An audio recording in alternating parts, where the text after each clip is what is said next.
what did happen to the last 10? I ran away with my life, fast forward, never turn back again. It's kind of funny that the more we pass time, the more we need to set the rewind. And 19 was the year I had to leave you, but now I'm seeing all the signs.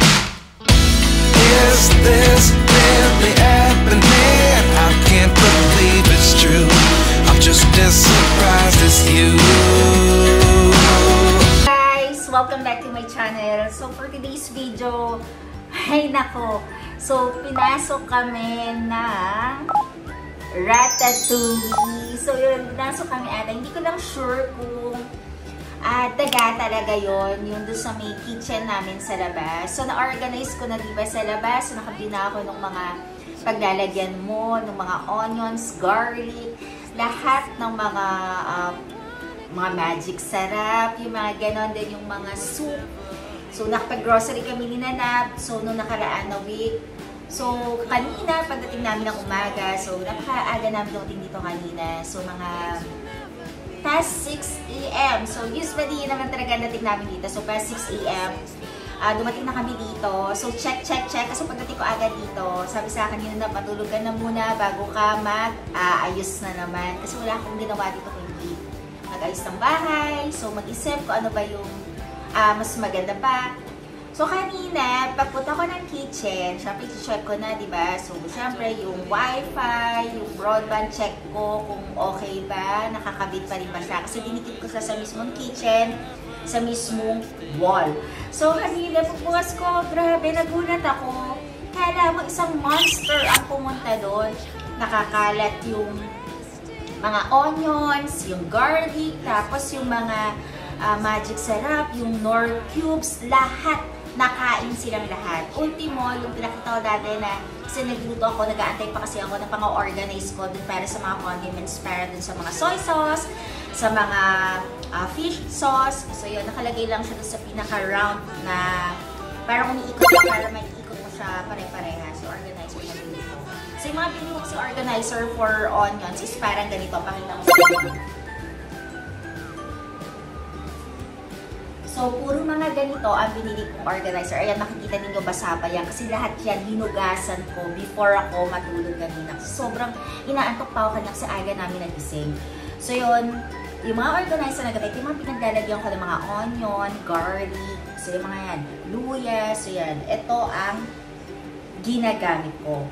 So, syempre, wala siyang cover. Lahat ito nakatumba. Lahat nakalabas. So, syempre, nasa shelf siyang ganon. So, bumagsak siyang lahat.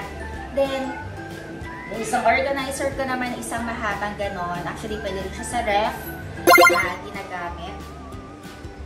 Nakita ko lahat ng magic sarap is open. Lahat ng mga magic, yung mga cubes, yung mga chicken, yung beef, lahat. Tapos bukas lahat.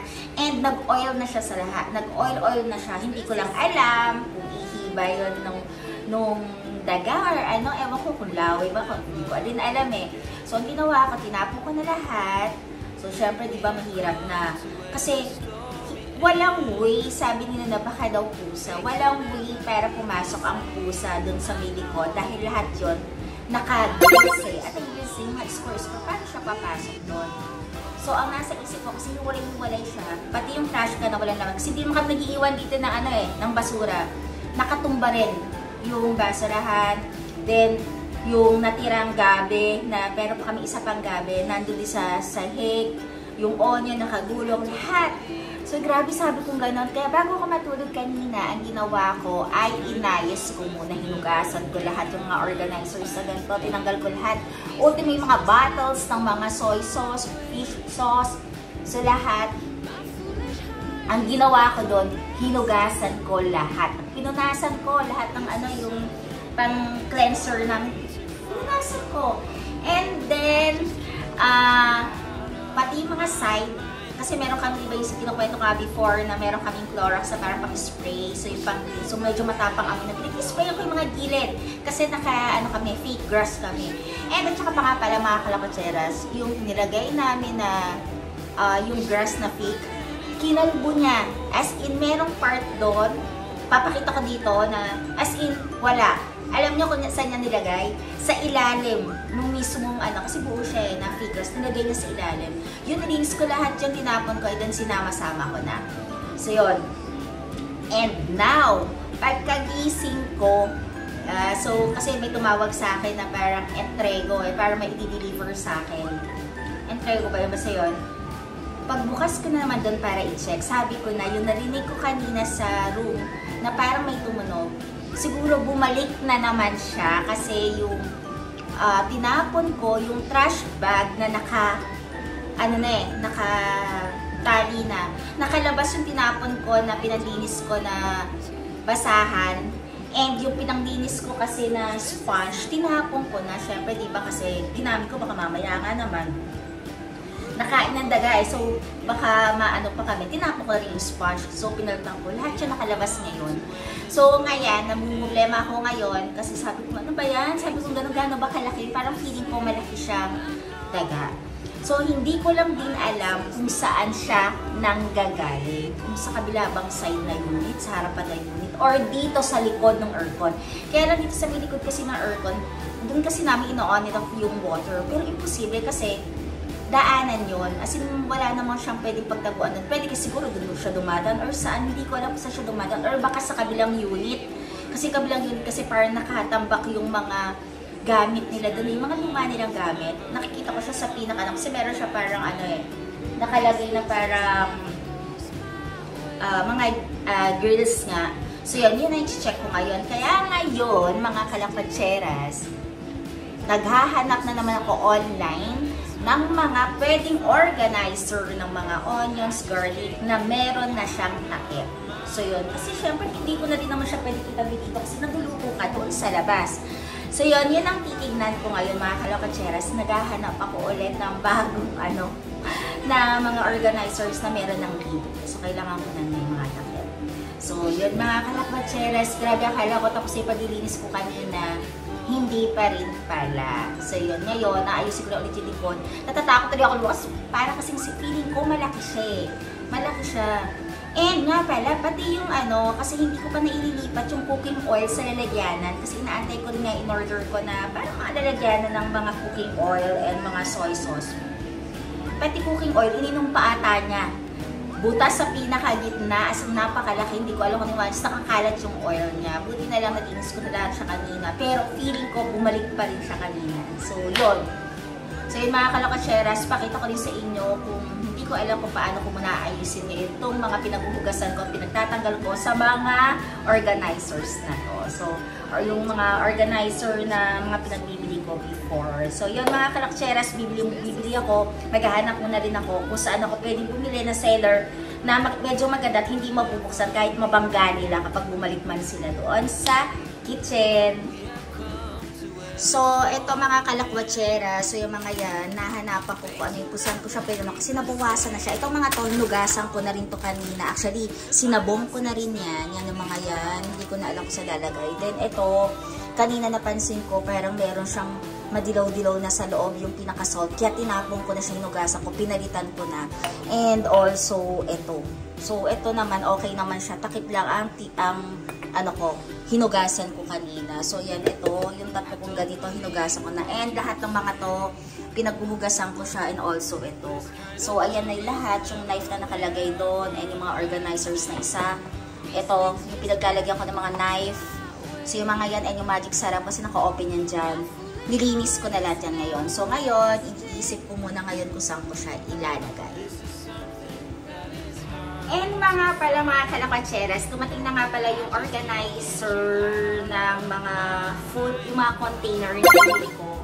Dumating na siya, wala napakita sa inyo kung paano ko siya nilipat doon. So, madali na rin naman yung paglilipat ninyo. So, dapat alam nyo lang yung size, kung ano yung mga bibili, yung mga lalagyan ng cereals, yung mga nuts, yung mga ganon. So, para hindi siya lumambot or hindi siya kumunat, dumating na siya. Sana lang kung alam ko lang na magkakaganon dun sa may labas, sana sinabay ko na rin sa pagbili para yung isang shipping fee na lang. Kasi pag mas marami, mas malaki kasi ang shipping fee kahit meron pa silang nililes. Katulad kanina, chinecheck ko na nga pala. Umu-order na ako ngayon ng mga organizers para dun sa kitchen. Grabe less 75 pesos na, less 75 na para dun sa shipping fee. area kasi niya is Bulacan yung pinagbibilhan ko. Kasi medyo maganda kasi napagbilhan ko doon. Pero, ganun pa rin. Pero yung shipping fees, 122 pa rin lumalabas kahit nilas na yung 75 pesos. So, yan, pakita ko sa inyo mga kalakutseras. Katulad ito, itong organizer na ito is 1,300 to na ml parang 1,300 ml ata, ba? Yung laki niya, parang ganun, pwedeng ilagay nyo dito, or hindi ko sure. So, yan, ito yung laki niya. Bumili ako neto ng, ano ba to? Ay, actually, ito mas maliit pa kasi una itong dumating, pero alam ko 1.3 din to. So, yan, lalagyanan ng cereals. At ito yung mga nagsabay-sabay na dumating pala, yung ganito. Ito, mas maganda itong pinagbilang ko isang seller na to. 1.3 rin. So, parang ang price niya is parang medyo mahal ito na onte. 100 plus 167. Parang ganon.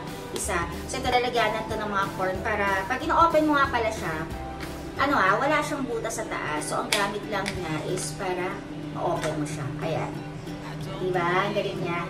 So, yan, bumili ako. Yung pinakita ko na rin naman dito kanina. Cereals, nuts, so mga ganon. Ang mga pinaglagyan ko niyan. Yun, since umuwi nga pala kami sa kabila, nagpabili ako sa father ko. Ito ang pinakamasarap na peanut. As in yung mani, na adobong mani. Kung mahilig kayo sa adobong mani na may balat, nagpabili ako nito. Ito. May racket, sa Manila to binibili ng father ko. Malapit, sa Ongpin ata, sa Ongpin area. So, binilan niya ako ng ganito. So, marami siya. Ang galing, no? Parang total ata nito is parang, hindi ko alam, magto 200 plus ata. Parang niluluto mo na din siya. So, pagbili mo. So, yan, ang sarap yan. Yung maning to is parang pag kinagat mo is medyo siya matigas. Hindi siya yung pag kinagat mo yung malambot na malambot. So, ito masarap. Kaya lagi kami nagpapabili nito sa father ko. So, ito yung mga organizer sa binili ko. Ngayon, nag-iisip ako kung anong organizer naman yung bibili ko para dun sa mga onion. So, yan mga kalapatseras.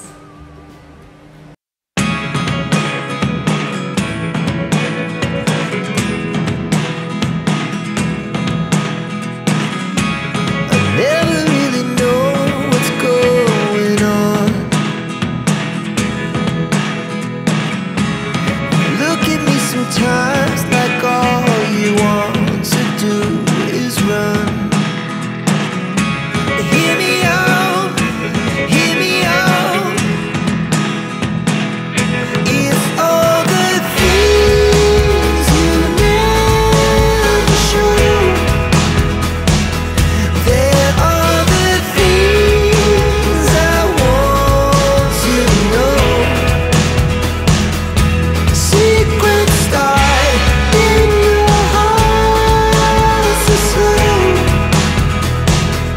But if you don't wanna tell me now, I guess I'll never know.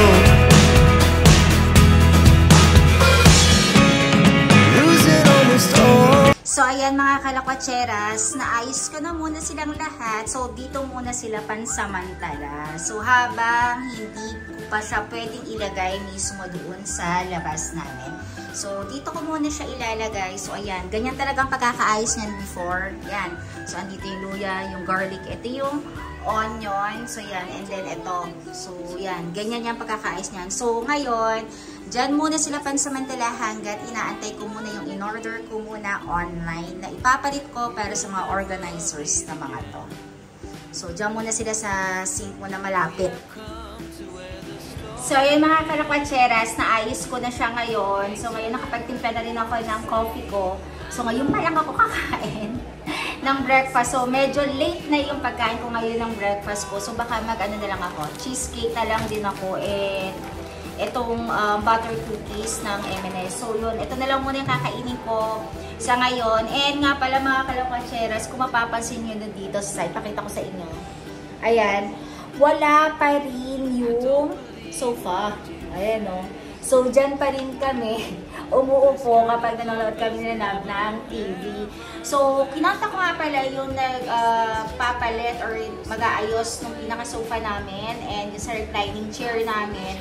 So, ang advice sa amin, 1 week pa daw. So, 1 week pa kaming dyan uupo. So, yun lang mga kalakwatseras. Update ko na lang din kayo once tumating na kung maganda rin yung may bibili ko mga pang-organize ng mga onion, ng mga garlic na ilalagay ko sa kitchen. And iisipin ko na rin kung Hindi naman namin kasi pwedeng takpan kasi yung sa kitchen kasi sobrang iinit, and sabi niya sa kabila, baka gusto nila yung open lang din sila. So, yun, baka kami na lang yung mag-a-adjust. So, kailangan na rin po yung organizer na may lead or may takip para dun sa may labas. So, yun lang mga kalokotsera. Sino yung update ko ngayon? Hindi nga pala ako nakapag-upload kahapon. So, medyo busy lang din.